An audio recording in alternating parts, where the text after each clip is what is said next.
दोस्तों, मैं बात करने वाली हूँ आपसे कि सूर्य देव को जल हम सभी प्रदान करते हैं, आप भी देते होंगे।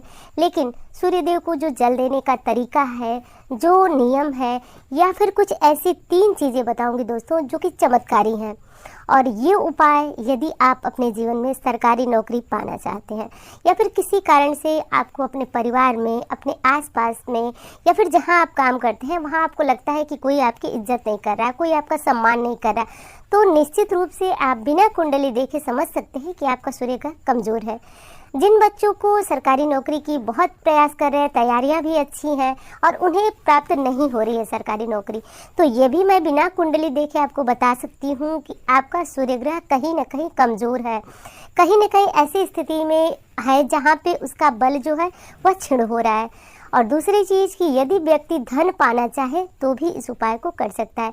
सूर्य एक ऐसे नैसर्गिक बलि ग्रह है कि जिनकी कुंडली में यदि बलवान स्थिति हो, मजबूत स्थिति हो, तो व्यक्ति अपने जीवन में बहुत बड़ा यशवान बनता है। यशवान का मतलब आप समझ रहे हो कि जहाँ पे कुछ व्यक्ति जाते हैं और उनका बहुत अधिक मान सम्मान होता है, ऐसा व्यक्ति बनता है।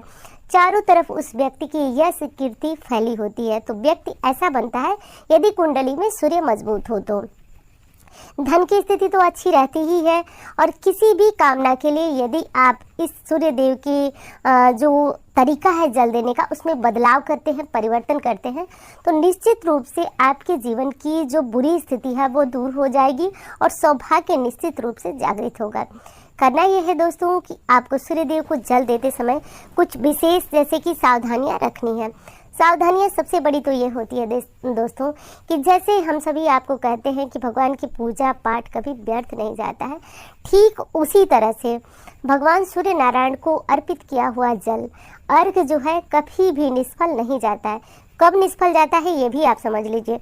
सबसे बड़ा निष्फल जाने का कारण ये है कि जो जल हम 10 बजे, 11 बजे, या फिर कुछ लोग तो जो है कि 12 बजे तक सूर्य नारायण को जल अर्पित करते हैं, ये तो बिल्कुल ही गलत तरीका है। कभी एक दिन ऐसा हो गया तो बहुत कोई बात नहीं, लेकिन आप प्रतिदिन इस तरीके से 9 बजे, 10 बजे इस तरह से सूर्यदेव को अर्घ अर्पित करते हैं और आप उम्मीद लगा के बैठे हैं कि आपको सूर्य नारायण के अर्घ देने का कोई फल प्राप्त नहीं हो रहा है, और ये आपका सोचना बिल्कुल भी सही है। सही में आपको इसका फल प्राप्त नहीं होगा। और ये मत सोचिएगा कि मैं ये बातें आपको डराने के लिए बता रही हूँ। देखिए, शास्त्रों में कहा गया है कि यदि आप सूर्यदेव को जल देने का, अर्घ देने का संपूर्ण फल प्राप्त करना चाहते हैं तो सबसे पहले आपको समय पे ध्यान देना होगा। और समय है लालिमा युक्त जब आकाश में सूरज हो, यानी कि जो सूर्य निकल रहे हो उस वक्त यदि आप सूर्यदेव को अर्घ देते हैं, जल देते हैं, तो जिस किसी कामना के लिए आप देते हैं तो वो कामना आपकी पूर्ण हो जाती है। ये चीज़ आप पहली बात तो समझ लीजिए कि आप जैसे सूर्योदय हो रहा है उस समय ही आपको ये अर्घ प्रदान करना है। दोस्तों, जो भी आपके जीवन में समस्या है उसके लिए आप इस उपाय को कर सकते हैं, लेकिन विशेष ये उपाय किया जाता है सरकारी नौकरी के लिए। यदि आपको कहीं मान सम्मान नहीं मिल रहा है तो भी कर सकते हैं, धन नहीं है तो भी कर सकते हैं। तो अब आप समझ सकते हैं कि आपको इन सारी चीज़ों के लिए एक नियम बनाना होगा। सर्वप्रथम जो है आपको ये अर्घ जो है जब सूर्य देव निकल रहे हो उस समय अर्पित करना है। सूर्य देव को अर्पित करने के लिए सबसे जो अच्छा पात्र कहा जाता है जल अर्पित करने के लिए, वो ताम्र पात्र कहा जाता है। तो ताम्र पात्र इसलिए भगवान सूर्य देव का जल अर्पित करने के लिए कहा गया है क्योंकि तांबा जो है सूर्य की धातु है, और तांबे से जल अर्पित करने से सूर्य देव की विशेष कृपा की प्राप्ति होती है। क्योंकि जब किसी ग्रह के अनुसार आप वस्त्र धारण करते हैं, आप उस ग्रह के अनुसार यदि कोई पात्र जो होता है उसका प्रयोग करते हैं तो शीघ्र अच्छे फलों की प्राप्ति आपको होती है। तो करना यह है दोस्तों कि आपको ये जो काम है वो आपको किसी भी रविवार से प्रारंभ करना है।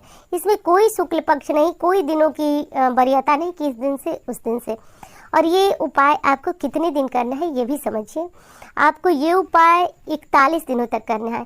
देखिए, आपको लोग अलग अलग दिनों की बात बताते हैं, लेकिन ये दिन भी इस तरह से आपको बस सोच करके नहीं बता दिया जाता है कि 41 दिन, 45 दिन, ऐसा कुछ नहीं होता है दोस्तों। ये नियम हमारे शास्त्रों में लिखे होते हैं और उनके अनुसार ऐसा नहीं है कि आपको कोई भी दिन की संख्या हम बता दें और आपका हो जाए। हर ग्रहों के अनुसार उनकी अलग अलग संख्या भी निर्धारित है। तो वैसे ही सूर्य देव से यदि लाभ प्राप्त करना चाहते हैं तो विशेष अनुष्ठान 41 दिनों का होता है, जिसमें महिलाओं को समस्या आती है क्योंकि उनको बीच में पीरियड्स जो है शुरू हो जाते हैं। तो आप जो है घबराइए मत, शास्त्रों में छूट दी गई है महिलाओं को कि वो उतने दिनों को छोड़कर बाकी दिनों को अपना कंटिन्यू रखेंगी। तो अब आप समझ सकते हैं। अब चलिए आगे बढ़ते हैं कि हमें करना क्या है। तो यदि वीडियो आपको अच्छी लगती है, मेरी बातें आपको समझ में आती हैं, तो एक लाइक ज़रूर कीजिएगा। मैं बार बार आपको कहती हूँ कि आपके लाइक मुझे बहुत बड़ी प्रेरणा देते हैं। और यदि और अच्छी लगती है तो चैनल को सब्सक्राइब कर सकते हैं, क्योंकि इस चैनल पे आपको बिल्कुल शास्त्रों की जानकारियाँ मिलती है, आपको आधी अधूरी या फिर अधकचरी नॉलेज नहीं मिलती है। तो इसलिए आप इस चैनल को सब्सक्राइब कर सकते हैं।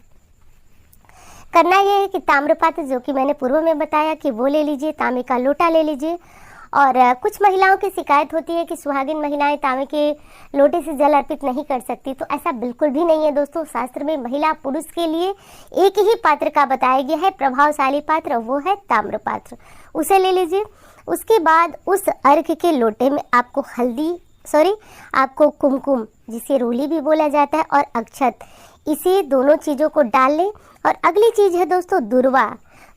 आप जो है इसे अपने घर में दुर्वा, देखिए एक चीज़ होती है, दुर्वा यदि सूखी हुई भी प्रयोग करते हैं तो दुर्वा, जैसे कि तुलसी पत्र 11 दिन तक वासी नहीं होता है, बिल्व पत्र 6 महीने तक वासी नहीं होता है, उसी तरह दुर्वा भी 11 दिनों तक वासी नहीं माना जाता है। लेकिन आपके घर में यदि गमला है तो आप सूखे हुए दुर्वे को ला करके और गमले में लगा सकते हैं, और इसे पानी डाल देंगे तो वो हरा भरा हो जाता है, वो पकड़ लेता है गमले की मिट्टी में भी।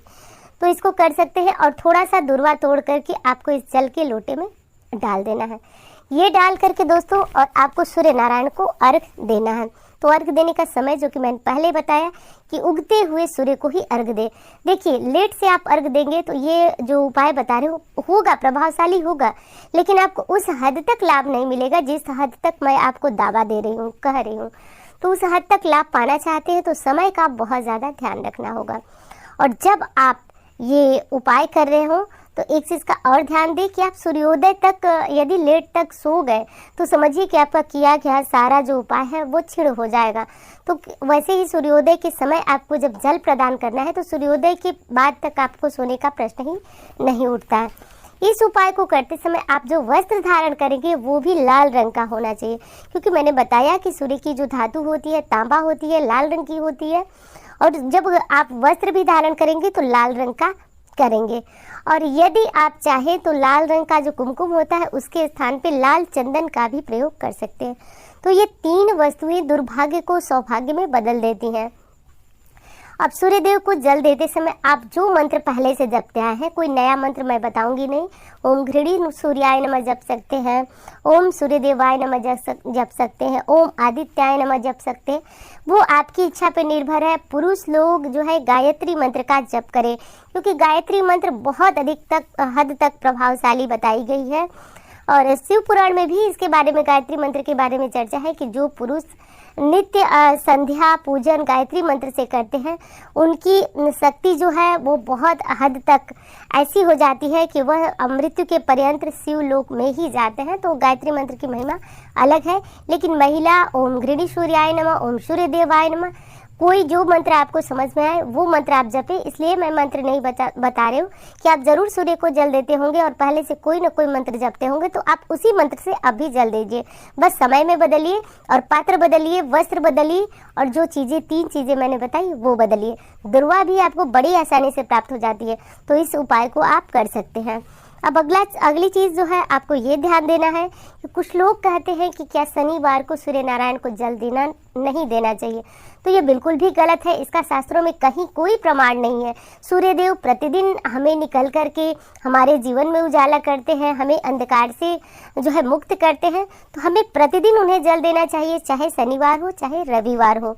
तो इस उपाय को आपको प्रतिदिन करना चाहिए। कोई शनिवार का दोष नहीं लगता है, इस काम को कर सकते हैं। और यदि जो बच्चे सरकारी नौकरी की तलाश में हैं, या फिर जिन बच्चों की अपने पिता से नहीं बनती है, वो बच्चे तो बिना सोचे समझे सूर्यदेव को अर्घ देना प्रारंभ करें। काफ़ी हद तक उन्हें जो है पिता से के साथ उनकी बनने लगती है। सरकारी नौकरी के योग यदि कुंडली में होते हैं तो वो शीघ्र खुलने लगते हैं। दूसरी चीज़ है दोस्तों कि जब आप के बच्चे जैसे कि थोड़े बड़े हो जाएं 15 साल 14 साल के, तो अब हर माता को ये चाहिए कि सूर्य देव को अर्घ दें, बच्चों को देना सिखाएं। कुछ ना कर सके तो आप अर्घ के लोटे में थोड़ा सा गुड़ डाल दें, थोड़ा सा चीनी डाल दें, थोड़ा सा अक्षत डाल दें और 1 लोटा जल देने की आदत अपने बच्चों को भी बताएं, क्योंकि ये बहुत बड़ी एक कहे कि उपलब्धि है जो बच्चों के जीवन में उन्हें आगे बढ़ने के लिए प्रेरित करती है। तो इस उपाय को कर सकते हैं। वीडियो कैसी लगी ये ज़रूर बताइएगा। और यदि आप मुझे इंस्टा पे फॉलो नहीं किए, फेसबुक पे फॉलो नहीं किए, तो आप जो है ये मेरी आईडी है और लिंक मैं डिस्क्रिप्शन में डाल दूंगी।